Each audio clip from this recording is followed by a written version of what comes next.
2017 Alfa Romeo Quadrifoglio. The gestation of the Alfa Romeo Giulia has been as complicated as the plotline of an Italian telenovela, with its development, or seeming lack thereof, occurring in parallel with Alfa's ambition to return to the United States. It has been a decade since then Fiat CEO Sergio Marchionne first promised to bring the Italian brand back here, with Fiat's merger with Chrysler in 2009 offering an obvious shortcut to making it happen. The original plan was for the Giulia to use the same corporate compact wide platform as the Dodge Dart and the Chrysler 200, fortunately, this was next, and Alfa instead developed a new rear-wheel drive platform mostly by itself. The production Giulia made its debut in mid-2015, and the car finally will reach the US late this year as a 2017 model. It's here, it's really here. But before that happens, the journalists must have their turn, and we've just driven several Giulias at a launch event held both on and near FCA's vast test track at Ballocco in Italy. While most of the powertrains we drove had no relevance to the U.S.A 2.1-liter turbo diesel, for example, the Quadrifoglio and its 2.9-liter twin-turbocharged V6 and BMW M3 beating 505 horsepower are of definite import to Americans. Non-Quadrifoglio US spec Giulias will be powered by a 276 horsepower turbocharged 4-cylinder engine, but none were on hand at the event.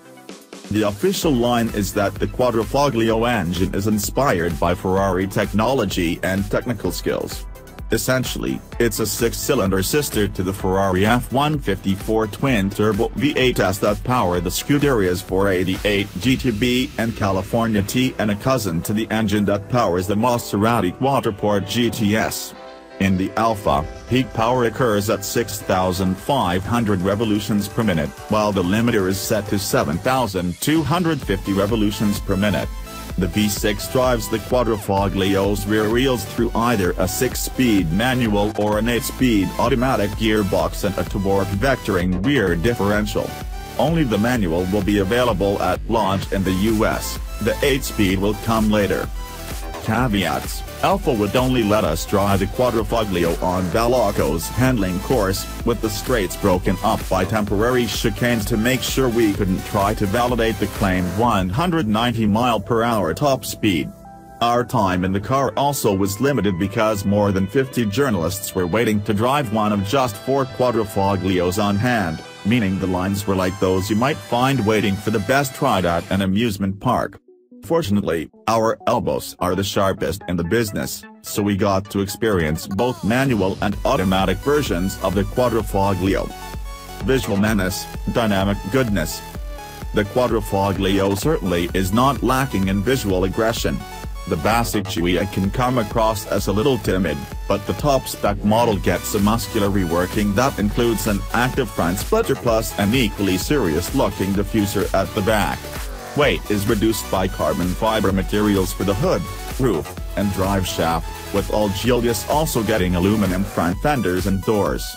Alfa's claimed 3,359 pound weight includes no fluids. Our best estimate is that the car will be roughly 3,600 pounds, but the Giulia should stack up well against its obvious rivals, the BMW M3, the Mercedes-AMG C63, and the Cadillac ATS-V. The 6-speed manual gearbox, standard on, and available only for, the Quadrifoglio, delivers the purer driving experience, but it's clear that less development effort has been expended on shoring up its working relationship with the V6 engine. The gear changes have a nice weight to them, and the manual is fun to roll quickly, but gentler progress reveals that the heavily boosted engine suffers from noticeable turbo lag. Below 3,000 revolutions per minute, there's a distinct pause followed by a swelling sensation as the horses take a couple of seconds to gallop in. The 8-speed automatic's ability to either drop a gear or to slip its torque converter helps spool up the turbos more quickly, and those horses pretty much drop through the ceiling. Although the auto's gear changes aren't as quick as those of many dual-clutch automatics, they're faster and less dramatic than the speediest made with the manual gearbox. The car is impressively quick once the V6 is on boil. and the engine pulls hard all the way to the limiter. Acceleration barely diminishes as speed builds. The cars at Balaco were fitted with optional carbon ceramic brakes that proved to be adept at inverting longitudinal G-forces. The brake pedal lacks initial feel, but braking was as fade-free as it needed to be, given how many chicanes Alfa dotted around the track.